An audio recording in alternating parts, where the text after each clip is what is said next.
Ce sont les tablettes ivoiriennes les plus en vue du moment. Chaque mois, le chocolatier Axel Emmanuel Baou en vend 10 000 un peu partout dans le monde, dans les rayons des supermarchés ivoiriens, mais aussi en Europe et aux États-Unis. Des tablettes made in Côte d'Ivoire emballées à la main à Abidjan dans des imprimés de pagnes africains. Bonjour les mamans.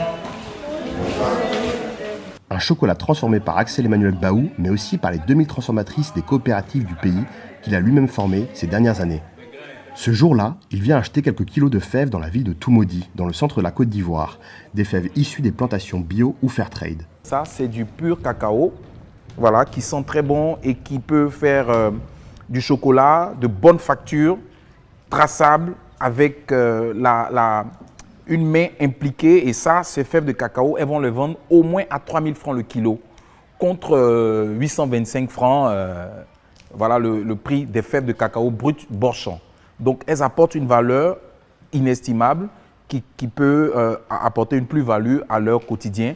Chaque jour, ces femmes de planteurs sélectionnent, décortiquent et torréfient les fèves, ce qui constitue plus de la moitié de la transformation du cacao en chocolat. Elles revendent le produit semi-transformé 4 à 5 fois le prix initial, ce qui change peu à peu leur vie. Depuis que nous avons commencé ce travail, je pense que les choses se sont améliorées parce qu'on travaille quotidiennement et ça nous fait des revenus qui vraiment nous soutient beaucoup. Ça nous aide à nous occuper de notre famille, de notre petite famille, nos enfants, nos maris. Souvent même quand ça ne va pas, on te touche et on dit bon, est-ce que tu peux me passer quelque chose? Bon, donc ça nous aide, ça nous aide. Après le travail de semi-transformation de ces femmes, le chocolatier n'a plus qu'à finaliser les tablettes aux 25 saveurs dans son petit laboratoire. Le processus de chocolat, de fabrication de chocolat est unique parce que 60% de l'énergie de la chocolaterie, d'une chocolaterie classique, passe dans cette étape de torréfaction, décortiquage et tout ça.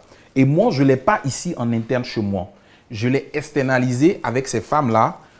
Donc, je suis moins dépensé en énergie, mais mieux, ces femmes aussi gagnent quelque chose et tout le monde est content, tout le monde gagne. Pas à pas, après on ira sur le beurre. Malgré son succès, l'ancien banquier travaille encore de manière artisanale, mais il voit aujourd'hui un peu plus grand. Aujourd'hui, ça fait 10 ans que je suis artisan. Mon next step, c'est vraiment de passer à une autre étape, le scale up, avoir une unité industrielle qui va fabriquer du chocolat. Parce que depuis lors, on est en 2022, en Côte d'Ivoire, il n'y en a vraiment pas une de renom qui fabrique du chocolat à une unité. Et donc, je veux vraiment faire une unité industrielle qui va fabriquer des tablettes pour le marché local, la sous-région et pour le monde entier. En industrialisant son affaire, Axel Emmanuel Baou espère tripler sa production. Yacine Sio et Yuen Gourlet pour VOA Afrique, Toumaudi et Abidjan.